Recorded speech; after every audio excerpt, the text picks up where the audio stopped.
An internationally acclaimed novel is now reaching readers here in Taiwan in Mandarin Chinese.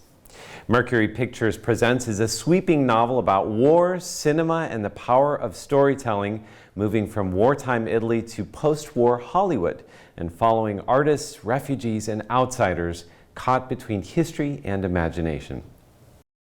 I'm Andrew Ryan, and I'm joined today by the author Anthony Marra and also the translator Ching-chun Shih. And we're going to be talking about storytelling and translating across languages and cultures. Thank you so much for joining me.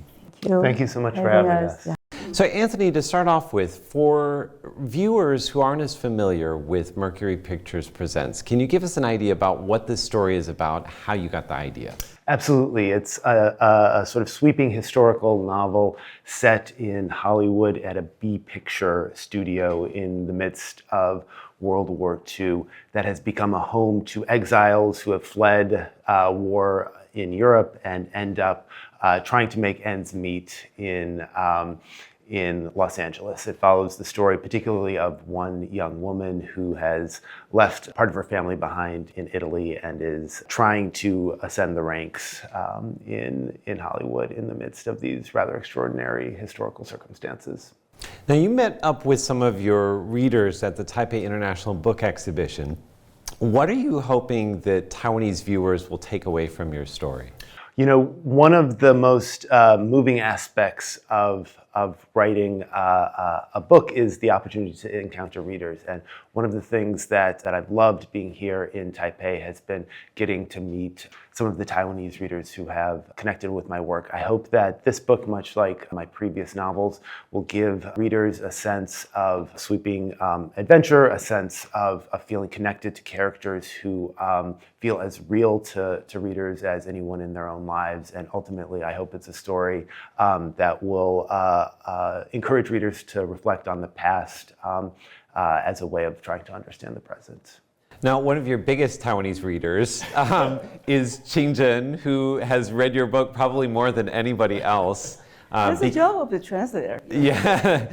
So how many times do you go through a book like Anthony's in the process of actually translating it? Usually, I will read it through, like from the first sentence to the last one, and then I will read it again to take notes, and I'll reading and doing research, and then I will start.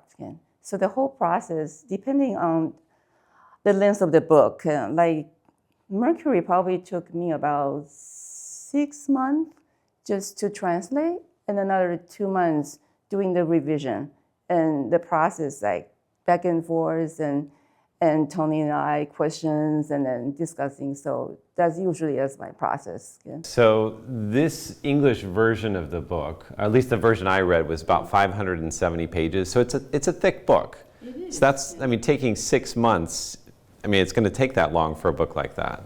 It's very interesting read. But when I translate, there's biggest problem is the cultural references. Because Tony spent a lot of time doing research for this book, and they're all very fascinating stories. But to get into that particular period of time, I have to understand what it is about, and then to make it in such a way that reader in Taiwan could relate. So we go back and forth, and I'm asking, what is the story? What's the detail? What's the context? And then do we really need to put everything in there? So what's really interesting is that your process of translation was really a series of conversations with Tony about the novel and what he envisioned. I am very fortunate, because we've known each other for more than 10 years. I've been translating his novels for 10 years. I'm very, very lucky to have him as my author and as my friend, so we can talk about these kind of things honestly and regularly. And so I'm very, very fortunate.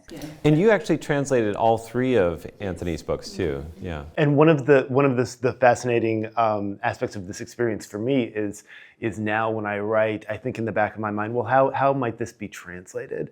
Am I really is this sentence clear in a way that that when it reaches Ching-chun's computer, that she will essentially be able to communicate it across a culture, across a language barrier. And that in turn has really shaped how I approach my own writing in English. Now, Ching-chun has also played the role of fact checker in a couple of instances too, right? Yes. I'm very picky.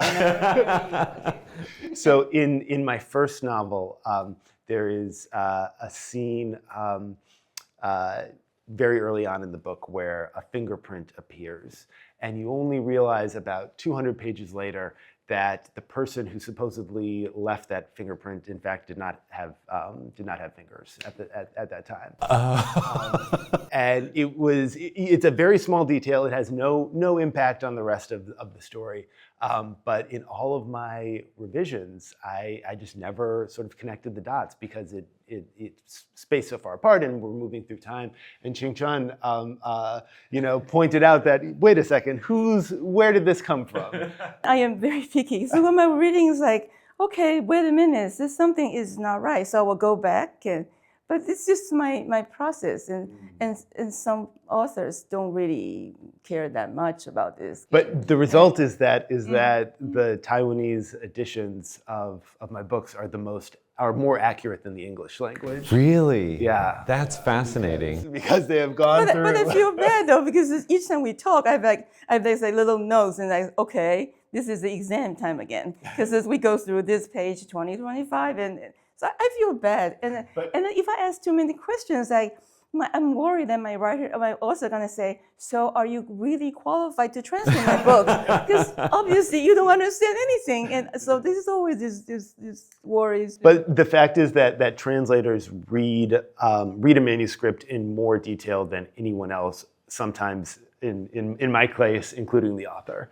That there is something about, I think, about the act of translation where you're moving through a manuscript so slowly that you pick up on nuances and reverberations and errors that would otherwise escape both the readers and the author's notice. And you have to keep that in mind. So what stands out for both of you in your conversations through the process of translating Mercury Pictures Presents? Is there any one conversation that you had with Ching-chun that you remember or that left an impression, or for you with Anthony? I think we were talking a lot about some of these cultural references and some of the humor that is very specific. It's the book is set against the backdrop of World War II, a rather sort of serious, somber subject.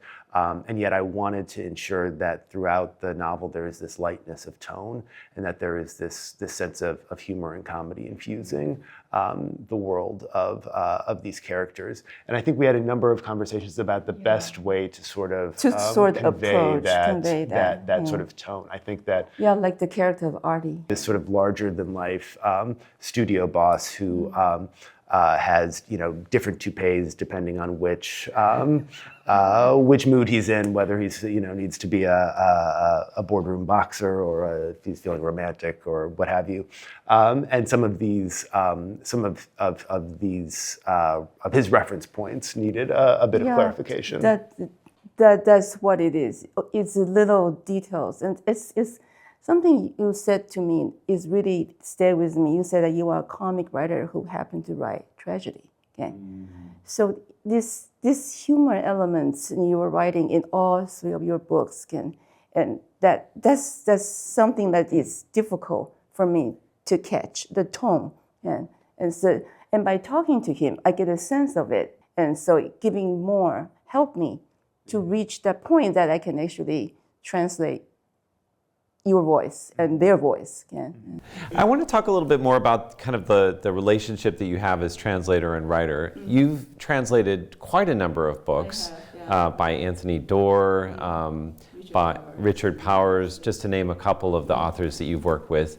What has it been like different working with Tony? Tony has become my dear friend, and so it's like working with a friend, and it gives me a little bit of confidence in terms of translating, because I know that I have somebody to talk to, writing and translating, they're all a very lonely process.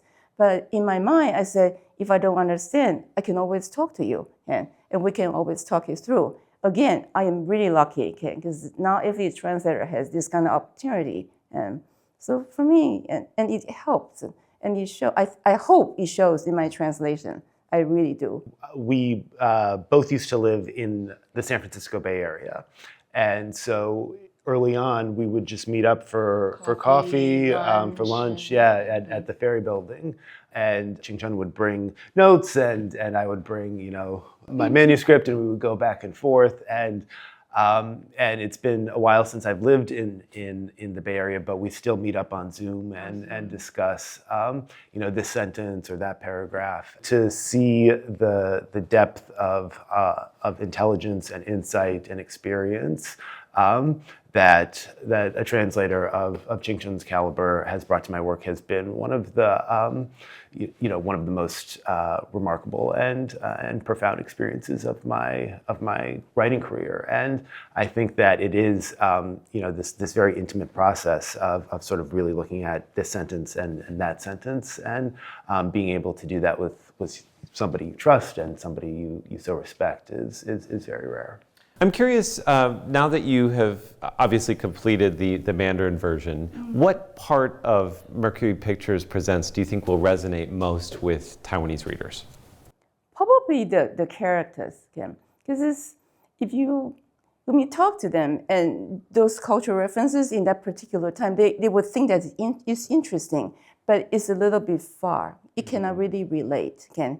But I think the story of Maria, okay, a female, an immigrant from Italy, from Italy, and in the 30s, and how did she survive or make a name of herself? Again, I think probably people will resonate with that character more. Anthony, you began writing this more than 10 years ago. Yeah, wow. I believe it was released in 2022 in English. Yeah. Now it's 2026. The world has changed a lot since you first started writing Mercury Pictures Presents. How do you think your novel will be received in 2026 differently than when you first started writing it? Yeah, it's never great when a novel set in the 1940s feels topical. No. I shouldn't laugh. No. I think that one of the things that the past few years has taught us is that it's very difficult to escape the past. That the battles over not only of the past, but over how the past is represented are more or less eternal, and that by looking at how people confronted moral and political conflicts 80 years ago, it might give us some sense of what we want to emulate and what we want to avoid. And I think inevitably writers of historical fiction are describing the period in which they write as much as the period in which their books are set.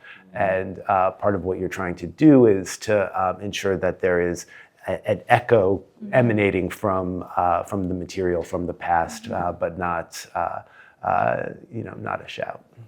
What I think is great about the book is it actually seems very conducive to being written into a movie, into a movie script. Have you ever thought about that? There are things happening on that front, but we won't talk about it. No. Can I ask what's ahead for both of you in other fronts? Yeah, absolutely. I'm nearly finished with my next novel. Considering how long this one took, it's been smooth sailing. So I'm hoping to send it to Ching-chun soon. How about you, Ching-chun? What's next for you? I just finished translating this wonderful novel called The God of the Woods by Liz Moore. Okay, and so I'm still taking a break, thinking about what I want to do next. Okay, and of course, eager to read Tony's new novel, but no pressure.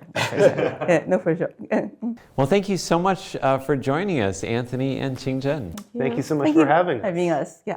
And thank you for joining us for Zoom In, Zoom Out. I'm Andrew Ryan. For more stories from here in Taiwan and around the world, visit TaiwanPlus.com.